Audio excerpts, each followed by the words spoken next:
ঘুম থেকে উঠে দেখি সূর্যমামা সকালে ডাকতেছে, কিন্তু কুম্ভমামা আমাকে ঘুম পাড়ায় রেখেছিল। উঠলাম, ফ্যানটা অফ করলাম, আবার শুয়ে পড়লাম, আবার উঠলাম, উঠে দূরবীনটা লাগালাম, খাট থেকে নেমে পড়লাম, উঠলাম, লাইটটা জ্বালালাম। ওহ কি আলো! যাই অ্যাকোয়ারিয়ামের লাইটটা জ্বালাই, দেখি তো। ও, হেভি লাগছে দেখতে, কি সুন্দর! নিজের মুখটা একটু আয়নায় দেখে নেই। ওহ, হ্যান্ডসাম লাগছে, পুরো ঋত্বিক রোশন। ভুলে গেছিলাম 2 কাপ চা খেয়ে নিয়েছি। পরে মনে পড়লো ভিডিও বানাতে হবে। शाबाश बेटा। ফ্যানটা চালিয়ে আবার শুয়ে পড়লাম। উঠলাম, ভালো লাগছে না, কি করব, বসি, একটু ধ্যান করলাম, আবার শুয়ে পড়লাম,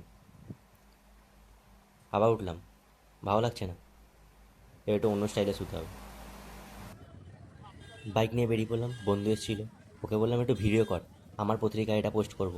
এই জ্যামে ফেঁসে গেলাম, 2 দিন পর বেরালাম, কী যে আর বলবো।